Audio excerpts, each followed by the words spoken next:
ओम शांति। आज का पुरुषार्थ, हमें कर्मातीत अवस्था को पाना है।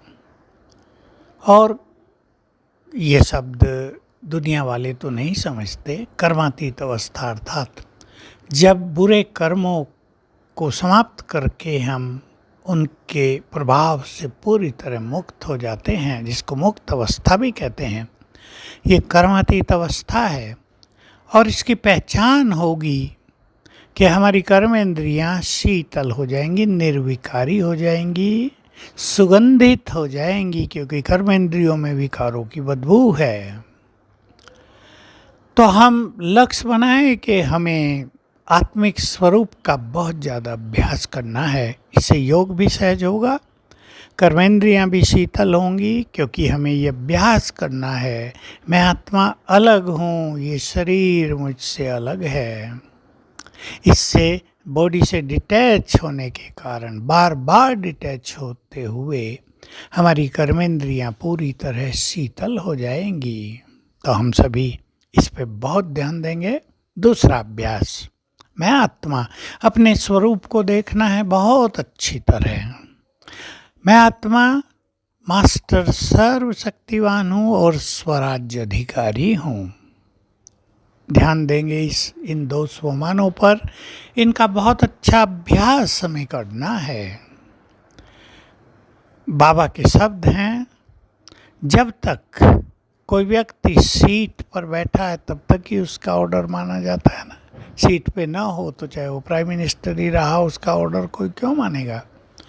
हमें कर्मेंद्रियों को वश करना है, केवल शीतल ही नहीं करना, वश भी करना है। इसमें सूक्ष्म कर्मेंद्रियों की बात आती है जो भगवान ने ही सुनाई है, वे हैं मन बुद्धि।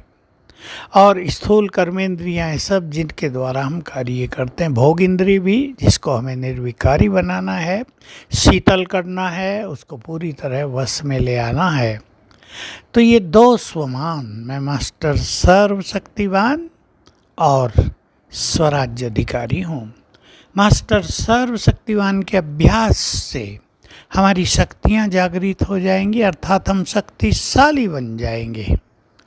और जब स्वराज्य अधिकारी हूँ ये अभ्यास करेंगे तो हम एक स्वमान की सीट पर आ गए और फिर संकल्प करें, मैं मन बुद्धि और कर्मेंद्रियों का राजा हूँ, मालिक हूँ, और इन्हें मेरी बात माननी ही है। जैसे इन सबसे बातें करो, मैं तुम्हारा राजा हूँ, मालिक हूँ, तुम्हें मेरी आज्ञा के बिना कहीं नहीं जाना है। तो पहले मन को अपना मित्र बनाओ, मन को कंट्रोल करो।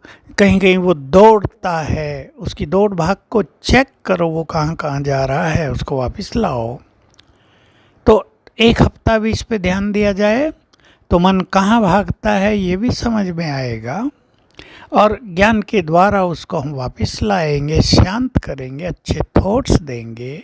जिन थॉट्स के कारण वो भाग रहा उसको ठीक करने के पावरफुल थॉट जो ज्ञान स्वमान के हैं वो हम देंगे, तो हमें बहुत अच्छे अनुभव हो जाएंगे। ऐसे ही कर्मेंद्रियाँ, मोटी चीज़ आप देख लें, आपके नैन आपको धोखा देते हैं। बात करेंगे नैनों से, तुमने जन्म जन्म इस संसार को देखा है, अभी दिव्य नयन धारण करो और आत्मा को देखो। देह की ब्यूटी नहीं, आत्मा की ब्यूटी देखो। देह का आकर्षण नहीं, आत्मा की तरफ चलो, तो इससे अच्छे अनुभव होने लगे। कानों की बात है, देखिए बहुत प्रैक्टिकल और थोड़ी छोटी मोटी भी है। कानों से व्यर्थ सुनने की आदत होती है, या आँखों से मोबाइल पे गंदी चीज़ें देखने की आदत कईयों को पड़ जाती है। थोड़ा अपने को कंट्रोल करो, ये हमारा लक्ष्य नहीं है। इससे हम अपनी कर्मातीत अवस्था को नहीं पा सकेंगे। कानों से, हे कान, तुम्हें कुछ बुरा सुनना नहीं है, तुम्हें तो भगवान के वचन सुनने हैं। ऐसे संकल्प बार बार उन्हें दो। अगर तुम बुरा सुनोगे, व्यर्थ चिंतन, तेरा मेरा, निंदा चुगली सुनोगे, तो भगवान के महावाक्य सुन ही नहीं पाओगे। और जब तक हम आत्मिक स्वरूप में स्थित नहीं होंगे, भगवान के महावाक्यों की धारणा होगी ही नहीं, ये भी उन्होंने बता दिया है।